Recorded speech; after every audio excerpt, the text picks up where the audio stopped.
guys, and welcome to a new episode of the Football plus F1 show. As today we're going to talk about this weekend's Premier League games and also games from other European leagues if I have enough time. And also we're going to talk about the China Grand Prix. But let's start with the Premier League. 0-0 draw between Burnley and Bournemouth on Saturday. Brighton beat Sunderland 1-0. I think that's Sunderland's third home defeat this season, if I'm not mistaken. Yeah, third home defeat in the Premier League. Brighton beat them. Chelsea against Newcastle. Newcastle with a 1-0 win thanks to the winning goal from Anthony Gordon. Very good win for Newcastle considering they've not been, very good this season. It's been a very difficult season so far for them. Or in general, not so far. However, they're not far away from the top 4, top 5 because if you look at behind Chelsea, behind Brentford, they're only 2 points behind. Whereas behind 5th Liverpool, which could get Champions League football, they're only 7 points behind. So, they've had some difficult fixtures, obviously in the last couple of months, with Champions League and all competitions. However, if you look at after the Sunderland game on Sunday, they've got all winnable games except the Arsenal away one, of course. So that could help them have a good run to the season, qualify for Europe, and maybe challenge for top 5, top 6, who knows, considering Liverpool and Chelsea are very, very consistent, and Aston Villa as well. So, but a very good win for Eddie Howe's side. I thought, tactically, game plan, I thought Eddie Howe got it spot on. They obviously in the first, they went 1-0 up, and then it was kind of shut up shop from Newcastle.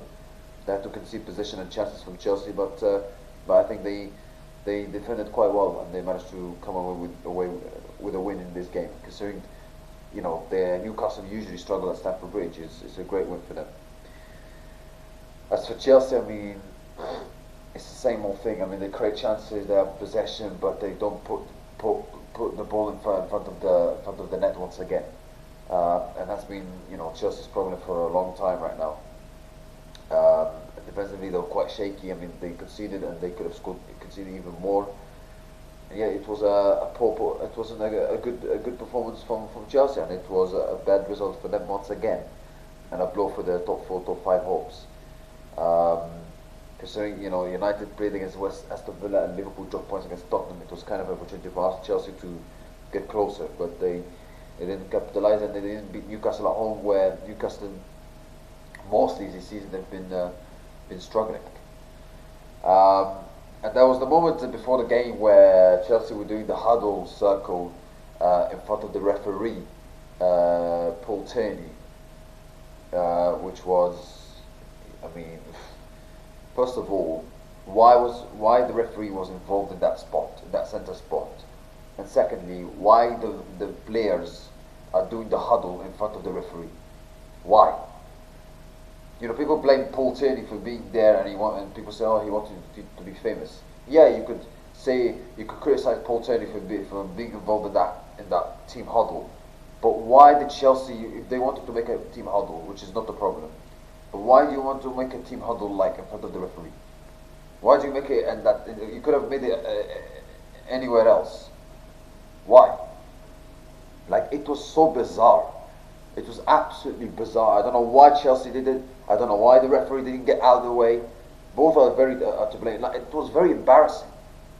Absolutely embarrassing. It kind of made the referee look weak to some extent. Or you could say, the referee wanted to be famous or something. Cole Palmer was before they were going with the huddle in front of the referee, Cole Palmer was kind of hugging him or something. It was so strange. It was so bizarre. I've never seen like this ever before in football. It was incredibly strange. I couldn't believe it. So, yeah, why? Why do you do that? Why do you do that in front of the referee? Why? I really didn't get it at all. Why do you do that in front of the referee? That was so strange. Why? And Liam Racibia in the press conference blaming the referee, he's saying they will speak to the PGMOL. Liam, you've got bigger problems, mate. You are losing games. You're getting spanked by PSG in the Champions League. You're having problems. Your team spent a fortune, and you like look like an average team, and you're more focused on talking to PGMOL. Like I don't understand this. Especially League we've seen. I mean, you see early on the results were very good, but now the honeymoon period is over. The honeymoon period is over for League we've seen at Chelsea. You see the results now. You see the performances, and you clearly see the problems.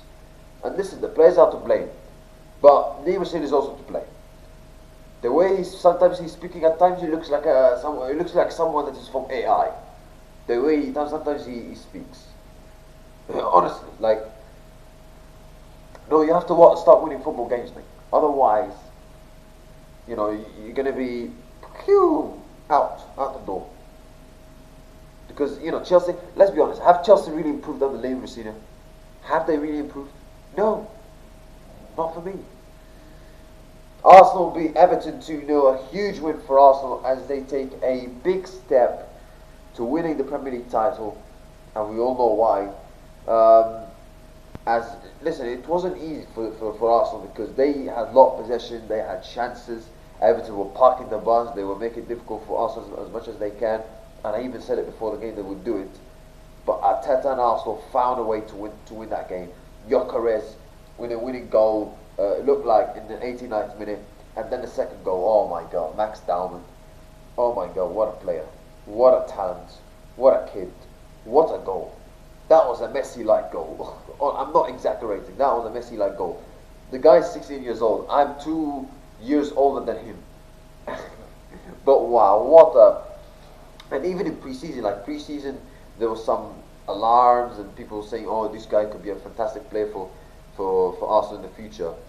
And you see this performance from him. Oh wow, amazing! You see that goal? I mean, incredible. People. He was brought in the 74th minute, and I'm pretty sure people were like, "Why does Arteta do it? 74th minute, you're trying to win a game to win the title. Why do you bring a 16-year-old in?" But Arteta, it worked for him. The substitution went magic towards the goal from Max Dowman. Brilliant goal, amazing goal. And the guy, if he keeps his trajectory the way he's going, and he keeps this level of great talent, keeps showing this good talent, and keeps working hard, he could be a brilliant player for Arsenal in the future. The guy is only 16 years old. Like he could be, he's Arsenal's Lamine Yamal.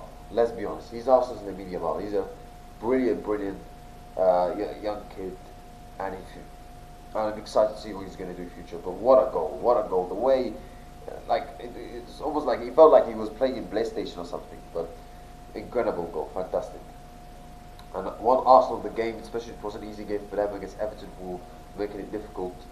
As it was a huge win for Arsenal, not only that they won against Everton, but because Manchester City dropped points once again to West Ham.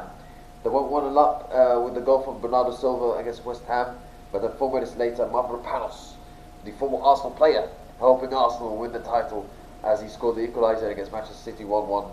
And yeah, the title race right now is, people say it's over. I wouldn't say it's over, but I would say this Arsenal team have, let's say, 3 hands of winning the Premier League title. Like, you look at the gap, it's 9 points. And you look at Manchester City, by the way, in this game, again, not good enough. Not good enough at all. West Ham had only one shot. And you could see this from that goal. Because let's be honest, West Ham, for the whole game, except the goal they scored, they did absolutely nothing. City had chances, possession, that one chance that West Ham have, and you can't defend.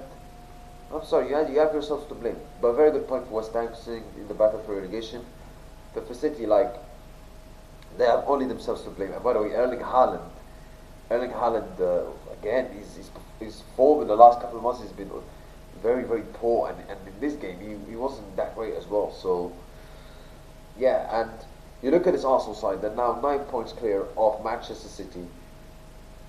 And City have a game in hand, and if they win that game in hand and they win against Arsenal at home, it's 3 points. But even if it's 3 points, you look at Arsenal's remaining games. A lot of their games is home games, and favourable ones, where City have to go away to Chelsea, go away to to Everton, which is not an easy place. Have to go away to which other game they have to? They have to away to Bournemouth. Not an easy game. So yeah, Arsenal might not win every game from now until the end of the season. But are we really sure that City are going to go on and win every single game from now until the end of the season? No, I don't think so.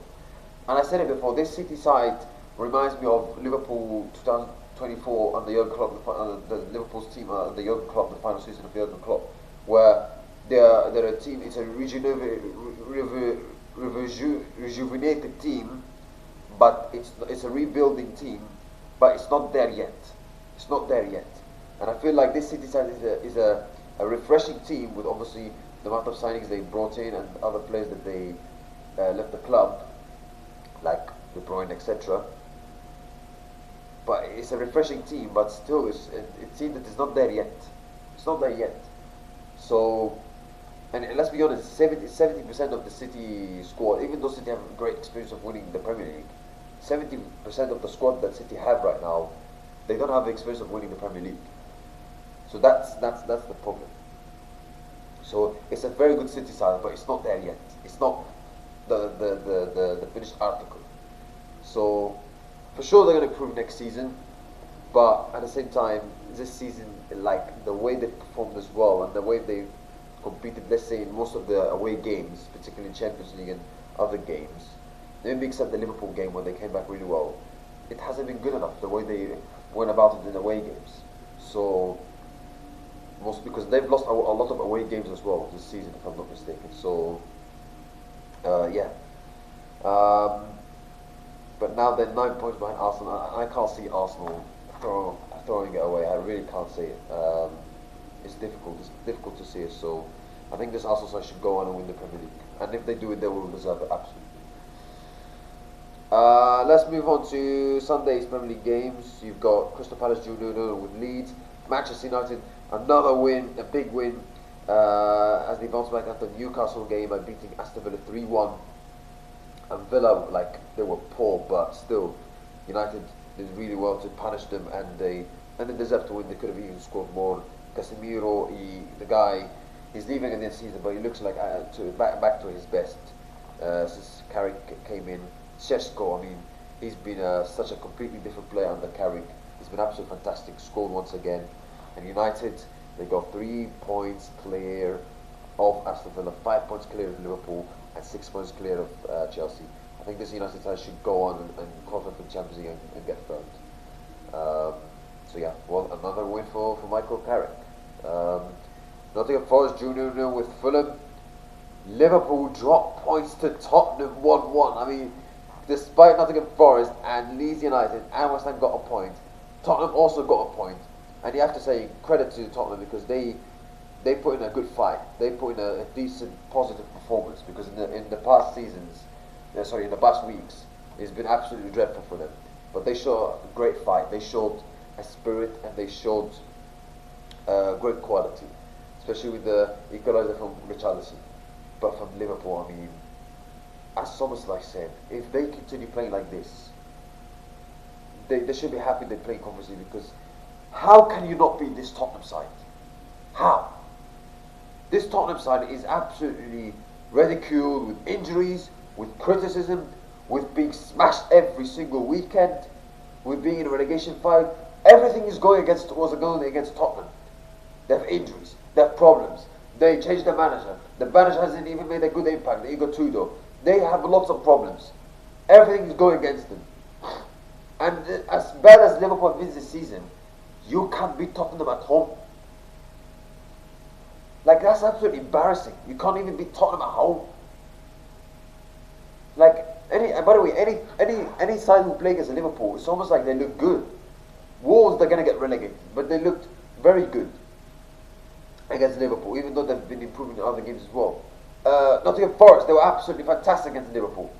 And Tottenham, even though they're fighting for relegation and everything is going against them, they competed really well. It's almost like any team, no matter how bad they are, they will put in a good fight against Liverpool. Like this Liverpool side is like, yes, of course, when you win the Premier League last season, it's always difficult to win back to back. But there's no excuse for capitulating like this. No excuse at all. So yeah, but good point for Tottenham, especially if they want to survive relegation. For top four, I mean, Aston Villa, Liverpool, and Chelsea are inconsistent. It's difficult to say who one of them is going to get Champions League football, but United should get Champions League football. So yeah, that's it, guys. So yeah, let's talk about football.